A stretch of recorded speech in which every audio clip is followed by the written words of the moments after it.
Ephraim वंशी इकट्ठा हुए और उन्होंने साफोन जाकर यिफ्तह से ये कहा, तुम अम्मोनियों के विरुद्ध लड़ने क्यों गए और हमें अपने साथ चलने को क्यों नहीं बुलाया?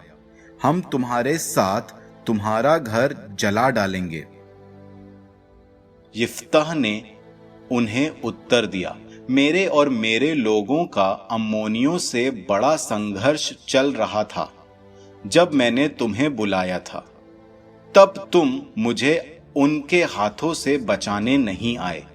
ये देखकर कि तुम लोग मेरी सहायता नहीं करोगे, मैं प्राण हथेली पर लिए स्वयं अम्मोनियों पर चढ़ाई करने आगे बढ़ा। प्रभु ने उन्हें मेरे हाथ दे दिया।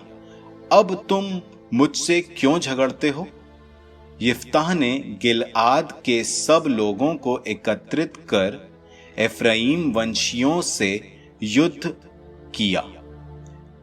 गिलआदियों ने एफ्राइम वंशियों को पराजित किया, क्योंकि उन्होंने कहा था, गिलादियों, एफ्राइम और मनस्से के बीच रहने वालों, तुम एफ्राइम के भगोड़े हो। गिलादियों ने एफ्राइम देश जाने वाले यरदन के घाटों को अपने अधिकार में कर लिया। जब एफ्राइम का कोई भगोड़ा आकर निवेदन करता कि मुझे पार जाने दो, तब गिलादी उससे पूछते, कहीं तुम एफ्राइमी तो नहीं हो?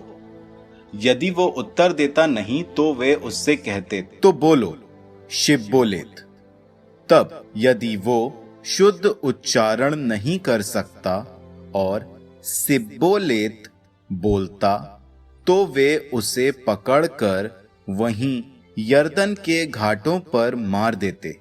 इस प्रकार उस समय 42,000 एफ्राइमियों का वध किया गया।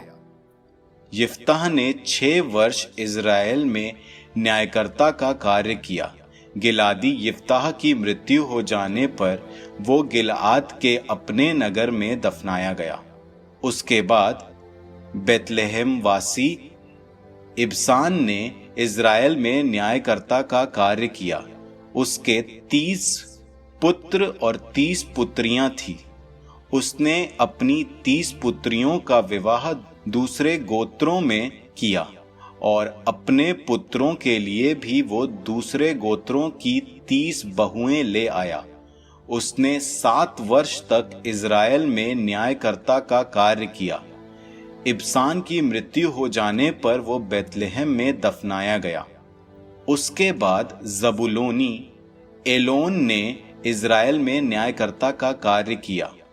उसने 10 वर्ष तक इज़राइल में न्यायकर्ता का कार्य किया। जबुलोनी एलोन की मृत्यु हो जाने पर वो जबुलोन प्रांत के अय्यालोन में दफनाया गया। उसके बाद पिरातोन वासी हिल्लेल के पुत्र अबदोन ने इज़राइल में न्यायकर्ता का कार्य किया। उसके 40 पुत्र और 30 पौत्र थे, जो 70 गधों पर सवार हुआ करते थे। उसने 8 वर्ष तक इज़राइल में न्यायकर्ता का कार्य किया। पिरातोन वासी हिल्लेल के पुत्र अबदोन की मृत्यु हो जाने पर वो एफ्राइम प्रांत के पिरातोन में अमालेकियों की पहाड़ी प्रदेश में दफनाया गया।